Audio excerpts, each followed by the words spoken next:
Ok,គ្នាយើងទាំងអស់គ្នាអញ្ចឹងសួស្តីអញ្ចឹងថ្ងៃនេះខ្ញុំសូម share មេរៀនដែលយើងបានរៀនតិចទៅនៅក្នុង group Stata សម្រាប់ MPA យើងទាំងអស់គ្នាអញ្ចឹងអ្វីដែលយើងបានរៀននេះខ្ញុំសូមលើកតិចទៅអ្វីដែលយើងបានរៀនពី3 4 5សប្តាហ៍កន្លងមកគឺតកតងជាមួយនឹង data cleaning ដែលយើងបានរៀនណាអញ្ចឹងអ្វីដែលយើងបានចេះនេះខ្ញុំសូមលើកតិចយើងចេះ import ដំបូងផុតចេះបើក Stata យើងចេះ import file Excel ចូលទៅក្នុង Stata បន្ទាប់មកទៀតអ្នកគ្រូក៏បានបរៀន save អា file data set ជា Excel ហ្នឹង save ជា Stata file ដែលមានក៏ទុយ DTA Stata file ហើយលោកគ្រូចេះបើក do file ហើយនឹងចេះប្រើប្រាស់ do file មានន័យថា do file សម្រាប់ store command ដែលអ្នកគ្រូ cleaning លោកគ្រូ analyze អីគឺ store នៅក្នុង do file នឹងទាំងអស់បន្ទាប់មកទៀតយើងក៏បានរៀនតាក់ទងជាមួយនឹង set working directory ថា set working directory គឺគោលបំណងគឺដើម្បីងាយស្រួលក្នុងការយើងហៅ data set មានន័យថាយើងធ្វើនៅក្នុង folder ណាកន្លែងណាដែលយើងធ្វើណាអញ្ចឹងកន្លែងហ្នឹងក៏បានបង្ហាញនៅក្នុងវីដេអូមុនដែរហើយនេះជា command ដែលយើងបានរៀនហើយគឺមាន command describe គឺក៏យើងប្រើពាក្យកាត់ de ឥឡូវខ្ញុំបើកឲ្យចូល command មួយនឹងរំលឹកឡើងវិញបន្តិចអញ្ចឹងដើម្បីបើក Stata ខ្ញុំបើក file Stata application Stata របស់ខ្ញុំមកខ្ញុំគាត់បើកទៅហើយខ្ញុំទៅរកបើក do file ដែលយើងបានរៀនហើយកន្លងមកចេះនេះ do file របស់ខ្ញុំដែលខ្ញុំបាន save ទុកណាអញ្ចឹងនេះជា set working directory ឧទាហរណ៍អញ្ចឹងខ្ញុំបាន run មកមានន័យថាខ្ញុំ working នៅលើ folder មួយហ្នឹងអញ្ចឹងខ្ញុំចង់ប្រើប្រាស់ទិន្នន័យ data set ឈ្មោះអីខ្ញុំប្រើប្រាស់ data set ឈ្មោះ final data set អូខេគ្រាន់រំលឹកទេអានេះអញ្ចឹង run មក data set វានឹងចូលនៅក្នុង Stata របស់យើងអូខេអីទៀតដែលយើងបានរៀនចឹងមិញយើងបានរៀនតាក់ទងមួយ describe យើងមើលជារួមទិន្នន័យនៅក្នុង data set យើងជាប្រភេទ data set អីខ្លះអញ្ចឹងយើងគ្រាន់ប្រើពាក្យ de មកឬក៏បាយពេញ describe នេះវានឹង load មកនេះឈ្មោះ variable យើងទាំងអស់នៅក្នុង data set យើងនេះខាងនេះ variable name មានប្រមាណ variable វានឹង load មកទាំងអស់ក្នុងនឹងហើយ variable យើងជាប្រភេទ data ជា string ជាលេខជាអីវានឹង store ប្រាប់យើងទាំងអស់នេះគ្រាន់តែ summary ទេយើងចង់ដឹង data set ទាំងមូលមាន variable ឈ្មោះអីខ្លះប្រភេទ data set អីគេខ្លះនៅក្នុងហ្នឹងណាអូខេអាហ្នឹង command describe ដែលយើងនឹងបានរៀន de ឬក៏ describe ហើយយើងក៏បានរៀនទៀតយើងចង់មើល data set នេះយើងគ្រាន់ចង់មើលណា command មួយទៀតគឺ browse យើងវាយតា br មកក៏បានដែរ browse យើងចង់មើលទិន្នន័យយើងទាំងមូលនេះជា line listing របស់ data set យើងនេះយើងគ្រាន់តែចង់មើលទេយើងគ្រាន់តែវាយ br ឬក៏ browse ហ្នឹងទៅនឹង command ហ្នឹងក៏យើងបានរៀនដែរអូខេខ្ញុំទៅរៀងលឿនបន្តិចអ្វីដែលយើងបានរៀនគ្រាន់ខ្ញុំរំលឹកទេអូខេកន្លែងហ្នឹង browse យើងបានរៀន drop មានន័យថាយើងចង់ drop អីគេឥឡូវយើងបានរៀនគឺ drop variable ឧទាហរណ៍ក្នុង data set យើងនេះ data set យើងវាមាន variable ច្រើនណាស់វាមាន version មានឈ្មោះ variable ដែលជាប់ជាមួយក្នុង data set យើងមកតែយើងអត់ចង់ទុកវាទេយើងចង់ drop វាចេញអញ្ចឹងយើង compile តែ command drop មកហើយវាយឈ្មោះ variable អញ្ចឹងកន្លែងនេះយើងគ្រាន់ចុចមកឧទាហរណ៍ version នេះឈ្មោះ variable version វាមកស្ជាប់មួយ data set ខ្ញុំអត់ចង់ទុកឲ្យប្រទេសទេខ្ញុំ click តា version ហ្នឹងមកចុច drop មកវានឹងបាត់នៅក្នុងពី data set យើងហើយអញ្ចឹងតែយើងអាច drop ម្ដងមួយអញ្ចឹងឬក៏យើង drop ច្រើនឧទាហរណ៍ថា index node submission time submission by នេះ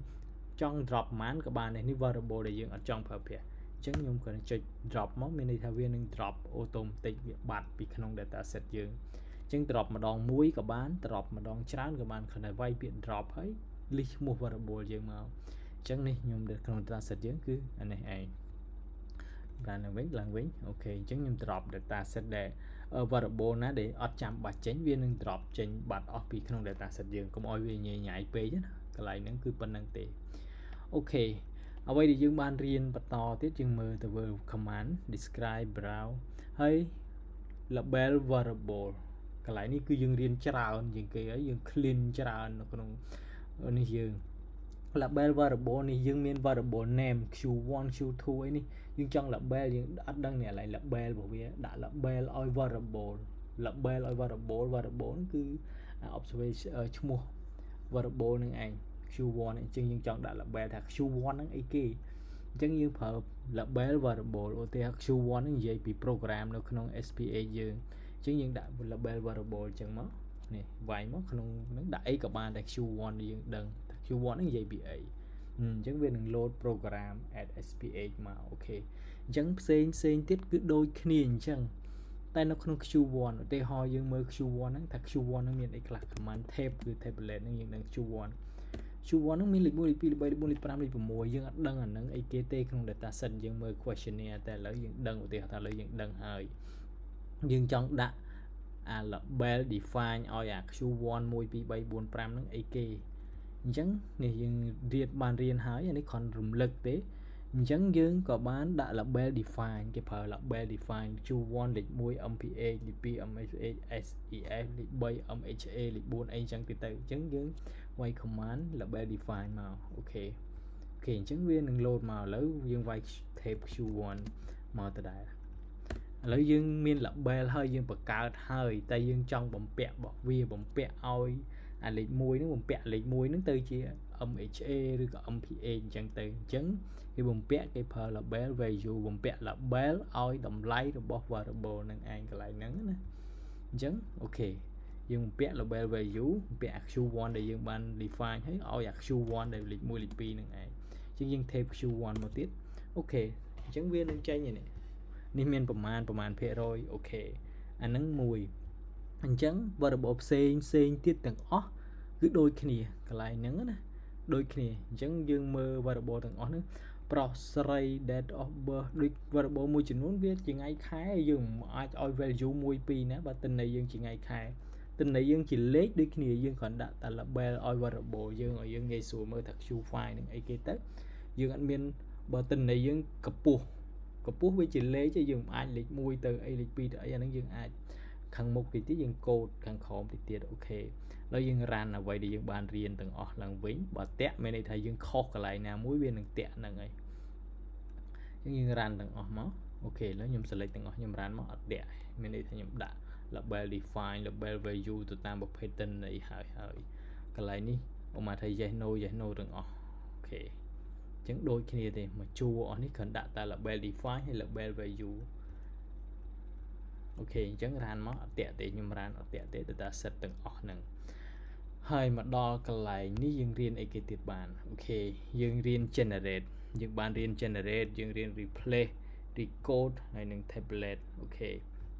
អញ្ចឹងយើងចូលកន្លែងហ្នឹងទាំងអស់គ្នាបន្តិចអ្វីដែលខ្ញុំចង់បង្ហាញឥឡូវនេះខ្ញុំអត់ចង់បង្ហាញទេគឺយើង replace ដោយសារនៅក្នុងទិន្នន័យយើង data set ថ្ងៃសម្ភាសដាក់ថ្ងៃកើតដាក់ថ្ងៃសម្ភាសអានេះគ្រាន់តែយើង replace ខ្ញុំអត់ចង់ចំណាយពេលឡើងនេះទេខ្ញុំសុំទៅមុនបន្តិចកន្លែងហ្នឹងអូខេ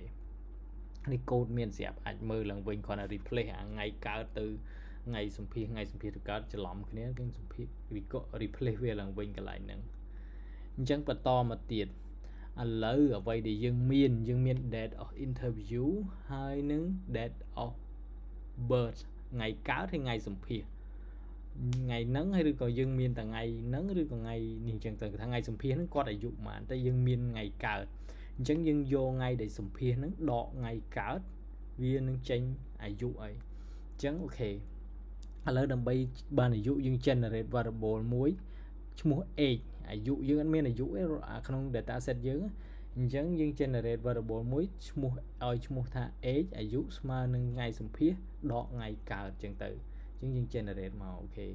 យើង generate ទៅយើងនឹងបាន variable មួយឈ្មោះថា age អូខេ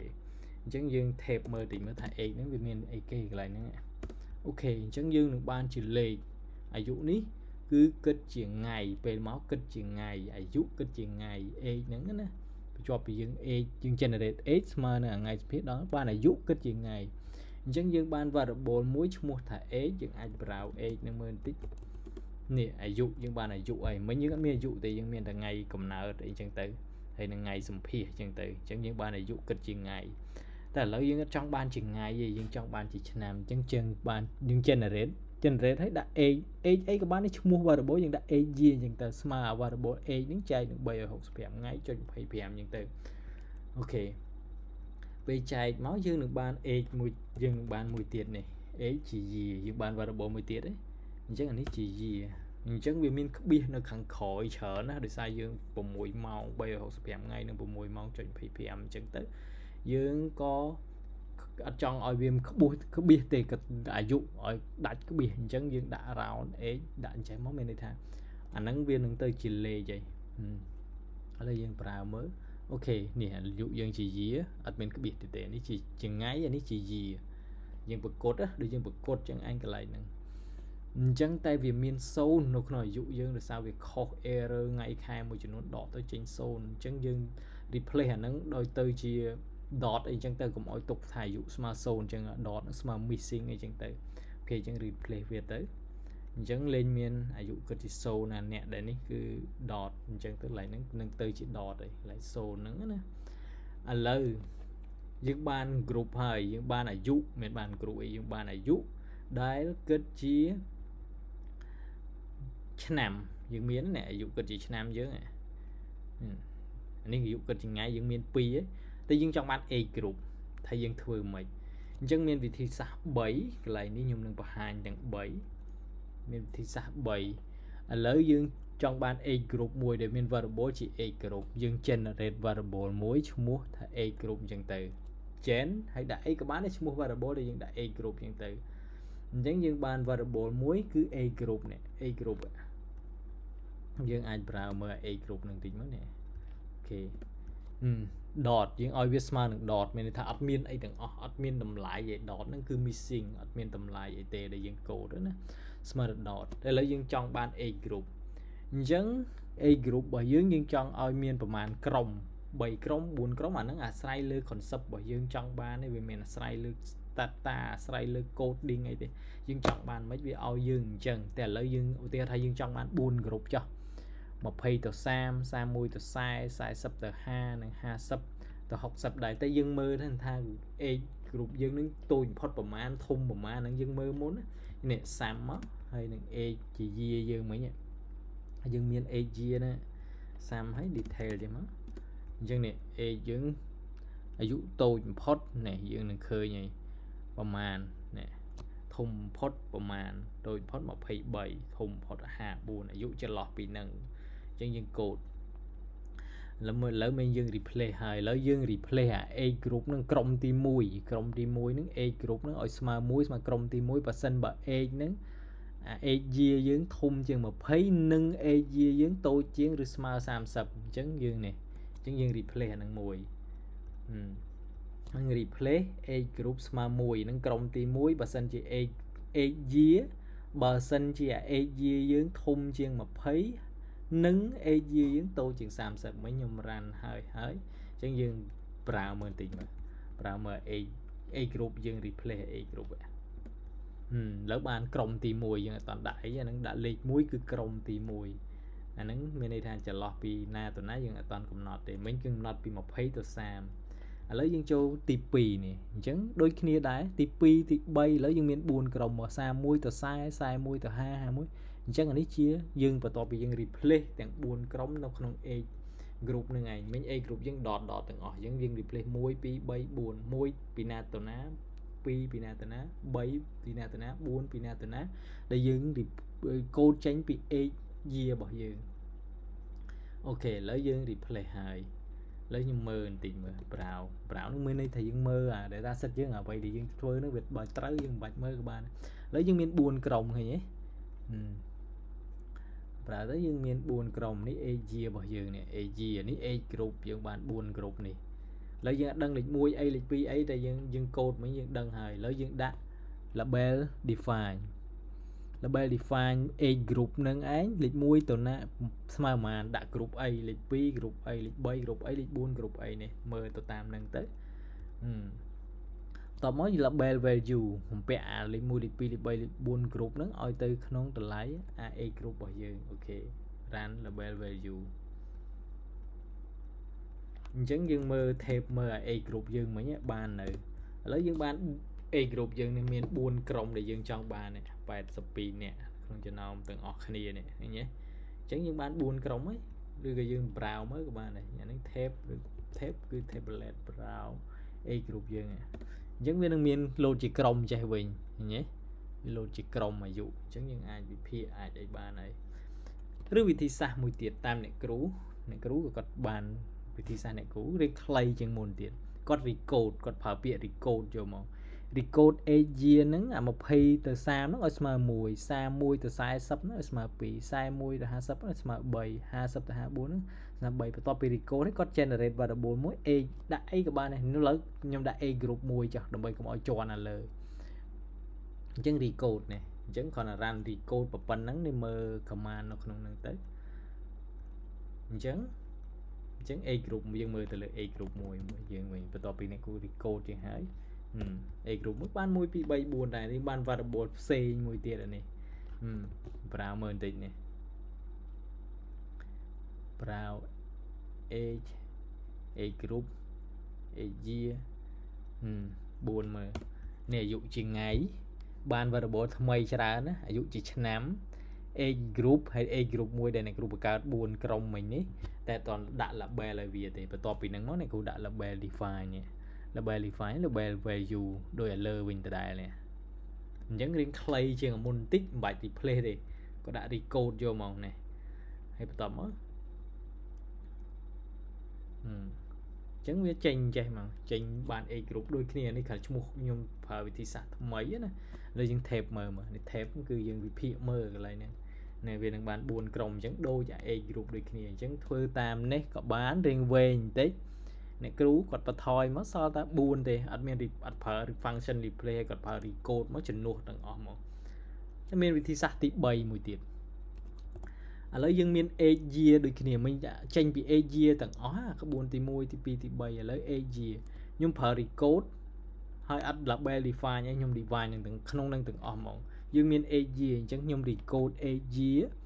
ចន្លោះពី20ទៅ30ខ្ញុំឲ្យស្មើ1ហើយខ្ញុំដាក់ label ឲ្យវាពី20ទៅ30ដាក់ឲ្យហើយហ្មងក្នុងនឹងហ្មងហើយ40ចន្លោះពី31ទៅ40អានេះ rank ណាលេខចង់បានចន្លោះណាដាក់ពីនឹងទៅខ្ញុំដាក់31ទៅ40ខ្ញុំឲ្យស្មើលេខ2ខ្ញុំកូដ31ទៅ40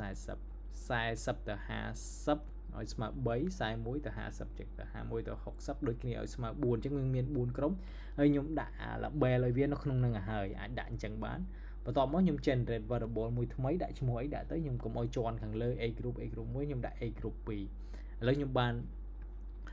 អញ្ចឹងវិធីសាស្ត្រមួយនេះចង់ប្រើមួយណាក៏បានអាលើមានន័យថាតាមលំដាប់លំដោយអានេះ method ទី1 method ទី2នេះ method ទី3ឥឡូវខ្ញុំបាន run method ទី3របស់ខ្ញុំនេះមើលអញ្ចឹងយើងបាន age group មួយទៀតមកខ្ញុំតេស្តទៅtab មើល age group ទី2នេះខ្ញុំណាអញ្ចឹងដូចគ្នានឹងឯងឥឡូវយើងមើល data set យើងបន្តិចឃើញទេយើងបាន variable ថ្មីច្រើនដូចគ្នានឹងឯងអានេះក្បួនវា3ក្បួនចេញមកតែមួយ age group 1 age group 2អញ្ចឹងលោកគ្រូអាចប្រើមួយណាតាមលោកគ្រូយល់អញ្ចឹងអាហ្នឹងគឺវិធីសាស្ត្រវាអញ្ចឹងនៅកន្លែងហ្នឹងណាវិធីសាស្ត្រវាអញ្ចឹងចង់ប្រើមួយណាឆ្លាញ់មួយណាវិធីសាស្ត្រមួយណាប្រើមួយនឹងចោះអញ្ចឹងអានឹងនៅក្នុង BMI ក៏អត់ខុសគ្នាដែរ recode BMI អានេះប្រើអញ្ចេះក៏បានប្រើអា recode លោកគ្រូចាំប្រើ BMI recode អញ្ចឹងដូចគ្នាឥឡូវយើងមានកម្ពស់ជាសង់ទីម៉ែត្រកម្ពស់ណាយើងមានកម្ពស់យើង generate កម្ពស់យើងមានកម្ពស់ជាសង់ទីម៉ែត្រទេដែលកម្ពស់យើងនៅ Q6 Q6 កម្ពស់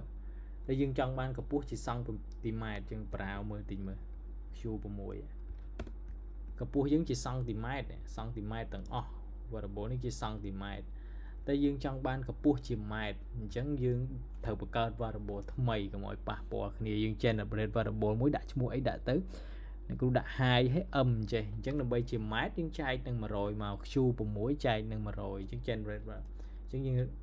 run អា command នឹងមកអញ្ចឹងយើងនឹងបាន high កម្ពស់មិញ នេះ high អញ្ចឹងយើងអាចប្រើមើលតិចមកវានឹងទៅជាម៉ែត្រអត់អាហ្នឹងនេះយើងបាន variable មួយថ្មីខុសពី Q6 យើងមិញកម្ពស់ជាម៉ែត្រជាសង់ទីម៉ែត្រឥឡូវយើងបានកម្ពស់ជាម៉ែត្រនឹងហើយឥឡូវយើងបានកម្ពស់យើងជាម៉ែត្រហើយយើងចង់បាន variable មួយជា BMI អូខេឥឡូវមិញនេះក្នុង data set យើងបានកម្ពស់ជាម៉ែត្រហើយនេះកម្ពស់ជាម៉ែត្របន្ទាប់ពីយើងបានបំលែងហើយនេះ នេះកម្ពស់យើងជាម៉ែត្រអញ្ចឹងគេទូទៅដើម្បីគណនា BMI យើងយកទម្ងន់ចែកកម្ពស់ជាម៉ែត្រស្វ័យគុណ2នេះជារូបមន្ត BMI ឥឡូវយើង generate variable មួយថ្មីយើងដាក់ឈ្មោះវា BMI អញ្ចឹងទៅស្មើនេះ Q5 នេះជាទម្ងន់ជាគីឡូក្រាមចែកនឹងកម្ពស់ជាម៉ែត្រលើកជាការ៉េអូខេបន្ទាប់ពីយើងអញ្ចឹងទៅយើងនឹងបាន variable មួយជា BMI នេះយើង execute អាហ្នឹងហើយយើងបាននេះ BMI អញ្ចឹងនេះ BMI យើងនេះមានចលរែង18 15 20 22 23 24 25 27រហូតដល់30អញ្ចឹងទៅ BMI ខុសគ្នាអញ្ចឹងយើងចង់ដឹងថា rank ពីណាទៅអី rank ពីណាយើងមាន concept ខ្លួនយើងអញ្ចឹងយើង generate មួយយើងចង់បានជា category ចង់បានជា group របស់ BMI អញ្ចឹងយើង generate variable មួយឈ្មោះ BMI category អញ្ចឹងមកតាមអ្នកគ្រូហើយបន្ទាប់មក replace វាមកក្រុមតូចជាង18អញ្ចឹង underweight អីចឹងទៅធំចន្លោះពី18 22អញ្ចឹងទៅ normal ពី23 27ឬក៏តាមនឹងទៀតទៅបន្ទាប់មកដាក់label ឲ្យវាមក label variable ហើយ label define label value តាមនឹងមកហើយបន្ទាប់មក run មកអញ្ចឹងដូច concept អាយុខាងលើមិនអញ្ចឹងឯងដូចគ្នាអញ្ចឹងយើងនឹងបាន variable មួយ BMI category ទៅតាមក្រុមមួយវិញយើងមាន BMI ហើយយើងចង់បាន BMI category អញ្ចឹងយើងប្រើមើលអាពីរនេះមកនេះមិញយើងមាន BMI បន្ទាប់ពីយើង recode ឬអីហើយមកយើងនឹងបានក្រុម BMI ដូចជាក្រុមអាយុអញ្ចឹងដូចគ្នាឯងកន្លែងហ្នឹងណាអញ្ចឹងឬក៏យើងមានវិធីសាស្ត្រមួយទៀតយើងដូចក្រុមអាយុមិនអញ្ចឹងយើងប្រើ recode ចេះមក recode BMI តែមកខ្ទង់ជំនួសអាខាងលើនឹងទាំងអស់បានខ្ញុំដាក់ BMI cat ខ្ញុំ generate variable ថ្មីឈ្មោះ BMI cat ចេះដូចគ្នានេះឯងអញ្ចឹងខ្ញុំចង់ប្រើមើលថាហ្នឹងដូចគ្នាអត់ BMI cat BMI category អញ្ចឹងទៅអូខេអញ្ចឹងដូចគ្នាចង់ប្រើវិធីសាស្ត្រមួយណាក៏បានដែរក្នុងហ្នឹង concept វាតែមួយទេបំលែង continue variable ជាលេខទៅជាក្រុមលេខក្រុមអាយុ